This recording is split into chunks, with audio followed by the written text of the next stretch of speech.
പ്രിയമുള്ളവര്, സാധാരണ വീടുകളിൽ നമ്മൾ വായിക്കുന്ന രാമായണം തുഞ്ചത്ത് എഴുത്തച്ഛന്റെ അധ്യാത്മ രാമായണമാണ്. അത് ശുദ്ധ മലയാളത്തിലുള്ളത്. വാത്മീകി രാമായണം എന്ന് പറയുമ്പോൾ അത് സംസ്കൃതത്തിലുള്ളതാണ്. അതിനെ നല്ല മലയാളത്തിലാക്കി കിളിപ്പാട്ട് വൃത്തത്തില്, അതായത് കിളിയെ കൊണ്ട് കഥ പറയിക്കുന്ന രീതിയിൽ തുഞ്ചത്ത് എഴുത്തച്ഛൻ രചിച്ച കൃതിയാണ് അധ്യാത്മ രാമായണം. ഈ 16-ാം നൂറ്റാണ്ടിലാണ് എഴുത്തച്ഛൻ ജീവിച്ചിരുന്നതെന്നാണ് പറയപ്പെടുന്നത്. അപ്പോൾ 16-ാം നൂറ്റാണ്ടിൽ ജീവിച്ചിരുന്ന മനുഷ്യരെല്ലാവരും തന്നെ ഒരുമാതിരി അലസരും ഒരുതരം കുത്തഴിഞ്ഞ ജീവിത രീതിയായിരുന്നു അന്നത്തെ ജനങ്ങളുടേത്. അപ്പോൾ എഴുത്തച്ഛൻ ഇവരെ ഒന്ന് ഭക്തി മാർഗത്തിൽ കൊണ്ടുവന്നാൽ, അല്ലെങ്കിൽ ഇവരുടെ മനസ്സിൽ ഭക്തി കടത്തി വിടുമെങ്കിലേ ഇവര് കുറച്ചുകൂടി മെച്ചപ്പെട്ട നല്ല നിലയിൽ ജീവിക്കും, അവരുടെ ജീവിതത്തിൽ കുറച്ച് ഉന്നമനം ഉണ്ടാവും എന്നുള്ള ആ ഒരു ലക്ഷ്യത്തിൽ കൂടിയാണ് തുഞ്ചത്ത് എഴുത്തച്ഛൻ ഈ അധ്യാത്മ രാമായണം രചിച്ചതെന്ന് പറയുന്നു. അതായത് വാത്മീകി രാമായണത്തില് രാമനെ ഒരു എല്ലാ മര്യാദകളും തികഞ്ഞ ഒരു മനുഷ്യൻ എന്നുള്ള നിലയ്ക്കാണ് വാത്മീകി അവതരിപ്പിച്ചിട്ടുള്ളത്, ഒരു മര്യാദാ പുരുഷോത്തമനായിട്ട്. എന്നാൽ അധ്യാത്മ രാമായണത്തിൽ എഴുത്തച്ഛൻ ചെയ്തിട്ടുള്ളത് രാമനെ തീർത്തും ദൈവികമായ ഒരു പരിവേഷം കൊടുത്ത്, അല്ലെങ്കിൽ ദൈവം തന്നെ ആണെന്ന് നമുക്കറിയാം, മഹാവിഷ്ണുവിന്റെ അവതാരമാണല്ലോ. എന്നാലും മനുഷ്യനായിട്ടാണല്ലോ രാമൻ ജനിച്ചിട്ടുള്ളത്. അപ്പൊ രാമനെ ദൈവം എന്ന നിലയ്ക്ക് തന്നെയാണ് എഴുത്തച്ഛൻ അധ്യാത്മ രാമായണത്തില് ഉടനീളം രാമനെ പറയുന്നത്. അപ്പോൾ കിളിയെ കൊണ്ട് കഥ പറയിക്കുന്ന രീതിയിൽ എഴുതിയിട്ടുള്ള ഈ അധ്യാത്മ രാമായണം തുടങ്ങുന്നത് തന്നെ ശ്രീ പാർവതി ദേവിയും ശ്രീ മഹേശ്വരനും ഒരുമിച്ചിരിക്കുന്ന ഒരു വിശ്രമ സമയത്ത് ശ്രീ പാർവതി ദേവി മഹേശ്വരനോട് പറയുകയാണ്, എനിക്ക് ഒരു കഥ കേൾക്കണം. മഹാവിഷ്ണു ദശരഥ മഹാരാജാവിൻ്റെ പുത്രനായി ഭൂമിയിൽ പിറന്നതിൻ്റെ അല്ലെങ്കിൽ അവതരിച്ചതിൻ്റെ കഥ എനിക്കൊന്ന് കേൾക്കണം എന്ന് പറയുന്നു മഹാദേവനോട്. അപ്പോൾ ഭഗവാൻ പറഞ്ഞു, അതിനെന്താ, പറയാമല്ലോ, ഇതാ കേട്ടോളൂ എന്ന് പറഞ്ഞിട്ട് കഥ പറഞ്ഞു തുടങ്ങുന്നതായിട്ടാണ് രാമായണം തുടങ്ങുന്നത്. അതായത് അയോധ്യ എന്ന രാജ്യത്തെ മഹാരാജാവ് ദശരഥൻ, അദ്ദേഹത്തിന് 3 ഭാര്യമാരാണ്. ആദ്യത്തേത് കൗസല്യ, രണ്ടാമത്തേത് കൈകേയി, മൂന്നാമത്തേത് സുമിത്ര. എന്നാൽ ഈ 3 ഭാര്യമാരുണ്ടെങ്കിലും 3 ഭാര്യമാരിലും പുത്രന്മാരുണ്ടായിരുന്നില്ല ദശരഥ മഹാരാജാവിന്. ഇതിൽ അദ്ദേഹം കുറച്ച് ദുഃഖിതനുമായിരുന്നു. ഒരു നാൾ അദ്ദേഹം കുലഗുരുവായ വസിഷ്ഠ മഹർഷിയെ സമീപിച്ച് തൻ്റെ ദുഃഖം അറിയിക്കുന്നു. വസിഷ്ഠ മഹർഷി ഒരു ഉപായം പറയുന്നു, നമുക്ക് ഒരു പുത്ര കാമേഷ്ടി യാഗം നടത്താം. അങ്ങനെ ചെയ്താൽ രാജാവിൻ്റെ ഭാര്യമാര് ഗർഭവതികളാകും, അങ്ങനെ പ്രസവിച്ച് പുത്രന്മാരും ഉണ്ടാവും എന്ന് പറയുന്നു. കുലഗുരുവിൻ്റെ വാക്കിന് എതിർവാക്കില്ലല്ലോ.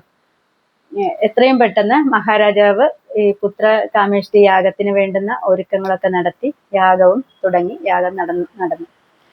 അങ്ങനെ യാഗം നടക്കുന്നതിന് മധ്യേ ഈ ഹോമകുണ്ടത്തിൽ നിന്ന്, യാഗ അഗ്നിയിൽ നിന്ന് ഒരു രൂപം ഉയർന്നു വന്നു എന്നാണ്. അഗ്നിയിൽ നിന്ന് ഉയർന്നു വന്ന രൂപം അഗ്നിദേവൻ എന്ന സങ്കല്പം. അപ്പൊ ആ അഗ്നിദേവന്റെ കയ്യില് ഒരു പാത്രവും ഉണ്ടായിരുന്നു. പാത്രം ഒരു പായസം നിറച്ച പാത്രമായിരുന്നു. ഈ പായസപാത്രം മഹാരാജാവ് ദശരഥന്റെ കൈകളിൽ ഏൽപ്പിച്ചിട്ട് അഗ്നിദേവൻ പറയുന്നു, ഇത് താങ്കളുടെ പത്നിമാർക്ക് സമമായി വീതിച്ചു കൊടുക്കൂ. ഇത് കഴിക്കുന്ന താങ്കളുടെ പത്നിമാര് ഗർഭവതികളാകും, അങ്ങനെ നിങ്ങൾക്ക് കുഞ്ഞുങ്ങളും ഉണ്ടാകും എന്ന് പറയുന്നു. ഇത് കേട്ട മഹാരാജാവ് വളരെ ഭക്തി ആദരവോടെ അഗ്നിദേവനിൽ നിന്ന് ഈ പായസപാത്രം ഏറ്റുവാങ്ങി നേരെ ഭാര്യമാരെ സമീപിക്കുന്നു. ആ സമയത്ത് ആദ്യ ഭാര്യയായ കൗസല്യയും രണ്ടാമത്തെ ഭാര്യയായ കൈകേയും മാത്രമേ അവിടെ ഉണ്ടായിരുന്നുള്ളൂ. സുമിത്ര ആ സമയം അവിടെ ഉണ്ടായിരുന്നില്ല. അപ്പോൾ രാജാവ് ഈ പായസം 2 ഭാഗങ്ങളായി ഭാഗിച്ച് കൗസല്യക്കും കൈകേയിക്കും നൽകുന്നു.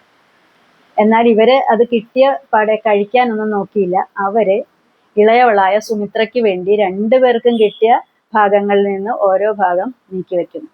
അങ്ങനെ സുമിത്രയും എത്തുന്നു. സുമിത്രയ്ക്ക് ഇവര് ഈ പായസം കൊടുക്കുന്നു, അവളും കഴിക്കുന്നു. അങ്ങനെ 3 പേരും പായസം കഴിക്കുന്നു. താമസിയാതെ ഇവര് 3 പേരും ഗർഭവതികളുമാവുന്നു. പത്നിമാര് 3 പേരും ഗർഭവതികളാണെന്ന് അറിഞ്ഞ മഹാരാജാവ് അതീവ സന്തുഷ്ടനാവുന്നു.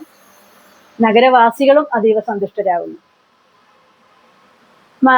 കൂടാതെ ഈ ഗർഭം ഇങ്ങനെ വളർന്നു വരുന്നതനുസരിച്ച് ഈ രാജ്യത്ത് ധനധാന്യ സമൃദ്ധിയും മറ്റ് ഐശ്വര്യങ്ങളും കുമിഞ്ഞുകൂടാനും തുടങ്ങി. അങ്ങനെ രാജ്യം മൊത്തം സന്തോഷത്തിൽ ആറാടി. അങ്ങനെ ഗർഭകാലം പൂർത്തിയാവുന്നു. ആദ്യം കൗസല്യാണ് പ്രസവിക്കുന്നത് ഒരാൺകുഞ്ഞിനെ. അത് പുണർന്നം നക്ഷത്രത്തിലാണ്. 2ാമത്തെ ദിവസം കൈകേയി പ്രസവിക്കുന്നു. അതും ഒരാൺകുഞ്ഞാണ്. അത് പൂയം നക്ഷത്രത്തില്. 3ാമത് പ്രസവിക്കുന്നത് സുമിത്രയാണ്, 2 ആൺകുഞ്ഞുങ്ങളെ. അവള് 2 ഭാഗം പായസം കഴിച്ചതുകൊണ്ടാകാം 2 ആൺകുഞ്ഞുങ്ങൾക്ക് ജന്മം നൽകി. പക്ഷെ ആ കുഞ്ഞുങ്ങളുടെ നാള് പറയുന്നില്ല. അതൊരു പക്ഷേ കൈകേയി പ്രസവിച്ച അതേ ദിവസം, അടുത്ത ദിവസമാണെങ്കിൽ ആയില്യമാകണം നാള്. അത് പറയാത്തത് കൊണ്ട് കൈകേയി പ്രസവിച്ച അതേ ദിവസം തന്നെ ആയിരിക്കാം സുമിത്രയും പ്രസവിച്ചതെന്ന് നമുക്ക് വേണമെങ്കിൽ ഊഹിക്കാം.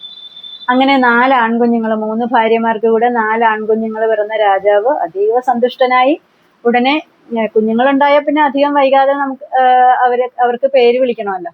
അപ്പോൾ എത്രയും പെട്ടെന്ന് കുലഗുരുവിനെ വീണ്ടും സമീപിക്കുന്നു. ഈ കുഞ്ഞുങ്ങൾക്ക് നാമകരണം നടത്തണമെന്ന് അറിയിക്കുന്നു.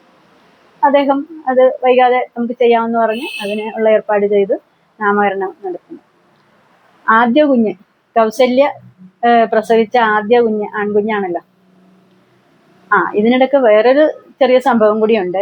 കൗസല്യ പ്രസവിച്ച ആൺകുഞ്ഞ് ആരായിരിക്കുമെന്ന് നമുക്കറിയാം. ഞാൻ കഴിഞ്ഞ ദിവസം പറഞ്ഞൊരു കഥയിൽ അതിനെപ്പറ്റി സൂചിപ്പിച്ചിരുന്നു. അപ്പൊ മഹാവിഷ്ണു ആണ് കൗസല്യയുടെ വയറ്റിൽ രൂപം കൊണ്ടിരുന്നത്. ഈ പ്രസവിച്ച ഉടനെ ഈ കുഞ്ഞ് തന്റെ വിശ്വരൂപം തന്റെ അമ്മയെ മാത്രം കാണിച്ചു എന്നാണ്, കൗസല്യയെ മാത്രം, മറ്റാർക്കും അത് കാണാൻ കഴിയില്ല.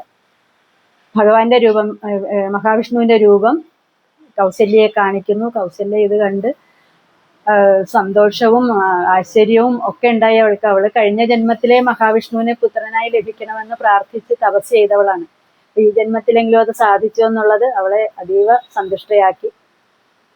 അവള് ഭക്തിയാദരവോടെ ഭഗവാനെ വണങ്ങിയിട്ട് പറഞ്ഞു, ഭഗവാനെ, എനിക്ക് ഒരു കുഞ്ഞിന്റെ അമ്മയായി കുഞ്ഞിനെ പാലൂട്ടി താലോലിച്ച് വളർത്തി വലുതാക്കി എൻ്റെ ഒരു കുഞ്ഞിനോട് ഒരമ്മ ചെയ്യേണ്ട കടമകളെല്ലാം ചെയ്ത് എൻ്റെ കാലം കടന്നു പോകണമെന്നാണ് ഞാൻ ആഗ്രഹിക്കുന്നത്. അതുകൊണ്ട് അവിടുന്ന് എൻ്റെ കുഞ്ഞായി തന്നെ ഇരിക്കണമെന്ന് അവള് പറയുന്നു.